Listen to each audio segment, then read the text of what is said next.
నమస్తే. నమస్తే. నేను మీ నరేష్. ఈరోజు టాపిక్ వచ్చేసి ఎస్ఆర్హెచ్ ఏ ఏ ప్లేయర్‌ని కొడితే కప్ కొట్టే ఛాన్స్ ఉంది, పోయినసారి ఎక్కడ వీక్ ఉన్నది అనే టాపిక్స్ గురించి మాట్లాడుకుందాం. లాస్ట్ ఇయర్ పవర్ హిట్టింగ్ అంటే 6th, 7th ప్లేస్‌లా కొంచెం వీక్ ఉండే ఎస్ఆర్హెచ్. అయితే మీకు ఆల్రెడీ తెలుసు ఎవరెవరు రిటైర్ చేసుకుందో ఎస్ఆర్హెచ్. ఫస్ట్ వచ్చేసి ట్రావెస్ హెడ్ 14 క్రోర్స్‌కి రిటైన్ చేసుకున్నారు. అండ్ అభిషేక్ శర్మ ఆయన కూడా 14 క్రోర్స్‌కి రిటైన్ చేసుకున్నారు. నెక్స్ట్ వచ్చి హెన్రిక్ క్లాసెన్ అందరికన్నా ఎక్కువ 23 క్రోర్స్. నెక్స్ట్ వచ్చేసి నితీష్ రెడ్డి 6 క్రోర్కి. అండ్ నెక్స్ట్ వచ్చేసి కెప్టెన్ ప్యాట్ కమిన్స్ 18 క్రోర్స్కి. ఇప్పుడు ఈ రిటెన్షన్ కాకుండా ఇంకేం గ్యాప్స్ ఉంటాయి కదా, ఆ గ్యాప్స్ని ఎట్లా ఫీల్ చేయాలి, ఎవరెవరిని తీసుకుంటే ఆ గ్యాప్స్ బెటర్గా ఫీల్ అవుతాయి, టీం బెటర్గా పర్ఫామ్ చేయగలుగుతుంది అనే గురించి మాట్లాడుకుందాం. రిటైన్ చేసుకున్న ప్లేయర్స్ మ్యాక్సిమం ప్లేయింగ్ లెవెన్లో ఉంటారు. అంటే మనకు ఇంకో 7 ప్లేయర్స్ కావాలి, మొత్తం 12 ప్లేయర్స్ ఇంపాక్ట్ సబ్తో కలిపి. కాబట్టి మనం ఒక 7 మంచి ప్లేయర్స్ని తీసుకుంటే అయిపోతుంది. ఫస్ట్ వచ్చేసి opening slot already Abhishek Sharma and Travis head ఉన్నారు కాబట్టి మనకు ఓపెనర్స్ అవసరం లేదు. ప్లస్ వాళ్ళ దగ్గర ఉన్న అడ్వాంటేజ్ ఇంకోటి ఏంటంటే వాళ్ళు స్పిన్ కూడా వేయగలుగుతారు అవసరం అనుకుంటే. నెక్స్ట్ మనకు కావాల్సిన స్పాట్ ఏంటంటే వన్ డౌన్.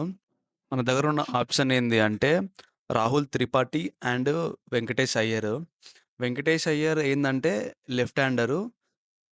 పైన Abhishek Sharma and Travis head ఇద్దరు లెఫ్ట్ హ్యాండర్స్, మళ్ళీ కింద కూడా వెంకటేష్ అయ్యర్ లెఫ్ట్ హ్యాండర్ అయితే డిసడ్వాంటేజ్ అయిపోతుంది. కాబట్టి ఇంకోటి ఏంటంటే వెంకటేష్ అయ్యర్ లాస్ట్ ఇయర్ ఫైనల్లో మంచిగా పర్ఫామ్ చేసింది కాబట్టి ఆయన ఎక్కువ ప్రైస్కి పోయే ఛాన్స్ ఉంది. మన పర్స్లో ఓన్లీ 45 క్రోర్సే ఉన్నాయి కాబట్టి మనము వెంకటేష్ అయ్యర్ని మిస్ అయ్యే ఛాన్స్ ఉంది. కాబట్టి రాహుల్ త్రిపాఠి బెటర్. లేకపోతే ఇంకో ఆప్షన్ ఏంటంటే నితీష్ రాణా కూడా లెఫ్ట్ హ్యాండర్ కాబట్టి ఆయన కూడా డిసడ్వాంటేజ్ అయిపోతుంది. రాహుల్ త్రిపాఠియే బెటర్. లాస్ట్ ఇయర్ ఒక్క ఇయర్ ఫామ్‌లో లేడని చెప్పేసి ఆయన తీసుకోపోతే మనం డిసడ్వాంటేజ్ అయిపోతుంది. రాహుల్ త్రిపాఠియా అట్ లాస్ట్ ఇయర్ మంచిగా పర్ఫామ్ చేసిండు కాబట్టి ఆయనకు ఛాన్స్ ఇవ్వడం బెటర్ అని నా నా ఒపీనియన్. నెక్స్ట్ వచ్చేసి ఫోర్త్ పొజిషన్కి ఆల్రెడీ హెన్రిక్ క్లాసెన్ ఉన్నాడు, లేదా నితీష్ రెడ్డి కూడా పైకి రావచ్చు. కాకపోతే నా ఒపీనియన్ ప్రకారం నితీష్ రెడ్డి ఫిఫ్త్ డౌన్లోనే ఆడితేనే బెటర్, ఫిఫ్త్ పొజిషన్లో ఆడితేనే బెటర్. ఎందుకంటే ఆయన ఇండియాకి ఆడాలి అంటే నెక్స్ట్ ఆల్రౌండర్ లెక్క ఆడతాడు కాబట్టి ఇండియా కింద ఆడితే బెటర్, ఆయనకు మంచి ఆపర్చునిటీస్ వచ్చే ఛాన్స్ ఉంది. పైన ఆల్రెడీ ఫోర్త్ డౌన్కి చాలా కాంపిటీషన్ ఉంటుంది కాబట్టి ఆయన ఫిఫ్త్ డౌన్లోనే ఆడి ఇక్కడనే అలవాటు చేసుకొని ఇండియాకి ఫిఫ్త్ డౌన్ ఆడితే బెటర్గా ఉంటుంది. ఆయన ప్లేస్ ఇండియా టీంలో ఫిక్స్ అవ్వడానికి ఛాన్స్ ఎక్కువ ఉంటుంది. కాబట్టి ఆయన ఫిఫ్త్ డౌన్లో ఆడితేనే బెటర్ అని నా ఆప్షన్. నెక్స్ట్ వచ్చేసి finisher role 6th, 7th place most important role ఎస్ఆర్హెచ్కి. లాస్ట్ టైం ఇక్కడనే వీక్ ఉండే వాళ్ళ బ్యాటింగ్ లైనప్. నార్మల్గా ఇప్పుడు వాళ్ళ దగ్గర 45 క్రోర్సే ఉన్నాయి కాబట్టి ఎక్కువ మరీ అమౌంట్ పెట్టడానికి ఛాయిస్ లేదు. ఫారెన్ ప్లేయర్స్ని, పవర్ హిట్టర్స్ని తీసుకోవడానికి ఆప్షన్ లేదు కాబట్టి ఇండియన్ ఫినిషర్స్ని తీసుకోవడం బెటర్. ఇండియన్ ఫినిషర్ ఇప్పుడు బెస్ట్ ఉన్నది ఎవరంటే ఫస్ట్ వచ్చేసి అశుతోష్ శర్మ. లాస్ట్ ఇయర్ పంజాబ్కి ఎట్లా ఫినిష్ చేసిండో, ఎంత మంచి మ్యాచెస్ ఫినిష్ చేసిండో మీకు ఆల్రెడీ తెలుసు. ఆయన అయితే బెస్ట్ ఉంటుంది.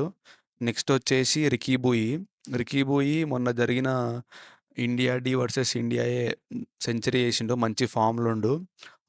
ఇంతకుముందు ఆల్రెడీ ఎస్ఆర్హెచ్ 25 మెంబర్స్లో ఉండే. నెక్స్ట్ వచ్చేసి అబ్దుల్ సమద్ ఇంతకుముందు ఆల్రెడీ ఉన్నాడు కాబట్టి అబ్దుల్ సమద్ కూడా వీళ్ళ బెస్ట్ ఆప్షను.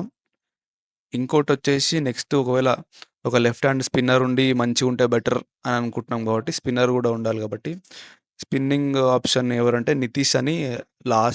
మొన్న రీసెంట్గా జరిగిన ఎమర్జింగ్ ట్రోఫీలో మంచిగా ఆడాడు నితీష్. బ్యాటింగ్ కూడా మంచిగా ఆడతాడు, లెఫ్ట్ హ్యాండరు, అదో అడ్వాంటేజ్. లేకపోతే ఇంతకుముందు ఉన్నట్టు షాబాజ్ అహ్మద్ కూడా బెస్ట్ ఆప్షన్. ఆయన కూడా లెఫ్టీ, బ్యాటింగ్ మంచిగా ఆడతాడు. కాకపోతే కంపేరేటివ్గా నితీష్ కొంచెం బెటర్ అని నా ఆప్షను. ఎందుకంటే ఆయన రీసెంట్గా జరిగిన ఎమర్జింగ్ ట్రోఫీలో మంచిగా పర్ఫామ్ చేసిండు డౌన్ ది ఆర్డర్ వచ్చి, అందుకే. నెక్స్ట్ వచ్చేసి ఒక మిస్టరీ స్పిన్నర్ లెగ్ స్పిన్నర్ అనా లేదా మిస్టరీ స్పిన్నర్ అనా కావాలి అంటే మన దగ్గర ఉన్న ఆప్షన్ ఏంది అంటే అల్ గజన్ఫా అని ఆఫ్ఘనిస్తాన్ స్పిన్నరు, మంచి మిస్టరీ స్పిన్నరు. మన రీసెంట్గా జరిగిన ఎమర్జింగ్ ట్రోఫీలో మంచిగా పర్ఫామ్ చేసాడు. న్యూపాల్తో కూడా వేయగలుగుతాడు, పవర్ ప్లేలు వేయగలుగుతాడు, ప్లస్ మిడిల్ ఓవర్లు వేసి మంచి వికెట్ టేకింగ్ ఎబిలిటీ ఉంది. లేదు గజన్ఫా వద్దు అనుకుంటే నూర్ అహ్మద్ మంచి ఎక్స్‌పీరియన్స్ ఉంది. ప్లస్ కాపోతే ఆయనకి ఆ డిసడ్వాంటేజ్ ఏందంటే, ఆయన ఆల్రెడీ నోన్ ప్లేయర్ గాబట్టి, ఇంతకుముందు గుజరాత్‌కి ఆడిండు గాబట్టి, ఆయనని వదులుకోవడానికి ఛాన్స్ చాలా తక్కువ. ప్లస్ హై ప్రైస్ పోయే ఛాన్స్ ఉంది.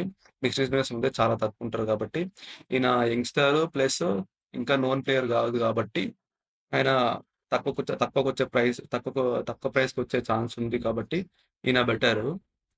నెక్స్ట్ వచ్చేసి fast bowlers. Already Pat Cummins retain చేసుకున్నారు కాబట్టి, ఒక ఫాస్ట్ బౌలర్ ఉన్నట్టే మన దగ్గర. ఇంతకుముందు భువి నటరాజన్ ఉంటుండే. భువి నటరాజన్‌ని పక్కా తీసుకోవాలి. వాళ్ళొక 11 క్రోర్స్, 12 క్రోర్స్ మాక్సిమం 15 క్రోర్స్ దాకా కూడా పెట్టొచ్చు. ఇద్దరికి కలిపి. ఏం గాదు. ఎందుకంటే వాళ్ళ దగ్గర టన్నుల ఎక్స్‌పీరియన్స్ ఉంది. ఇక్కడ మన ఉప్పల్ స్టేడియంలో కాబట్టి భువి అయితే ఎన్ని మ్యాచ్‌లు గెలిపించిండో మనకు చెప్పలేము. కాబట్టి భువి, నట్టు వాళ్ళ ఎక్స్‌పీరియన్స్ బాగా యాడ్ అయితది. వాళ్ళిద్దరిని తీసుకోవాలి. లేదా వాళ్ళకి అల్టర్‌నేట్ అంటే ముఖేష్ కుమార్ ఉన్నాడు. ఇంకొక ప్లేయర్ ఎవరు అంటే రషీద్ దార్ సల్మాన్ అని ఇంతకుముందు ఢిల్లీకి ఆడిండు. రీసెంట్‌గా జరిగిన ఎమర్జింగ్ ట్రోఫీలో కూడా మంచిగా పెర్ఫార్మ్ చేసిండు రషీద్ దార్ సల్మాన్. లేదు అంటే ఇంతకుముందున్న జయదేవ్ ఉనద్కట్ కూడా మంచిగా పెర్ఫార్మ్ చేసిండు. డెత్‌ల స్లో రన్‌లో మిక్స్ చేసుకుంటా మంచిగా పెర్ఫార్మ్ చేసిండు కాబట్టి ఆయన కూడా బెటర్ ఆప్షన్ అయితాడు. సో ఎట్లా అనిపించింది అనాలిసిస్?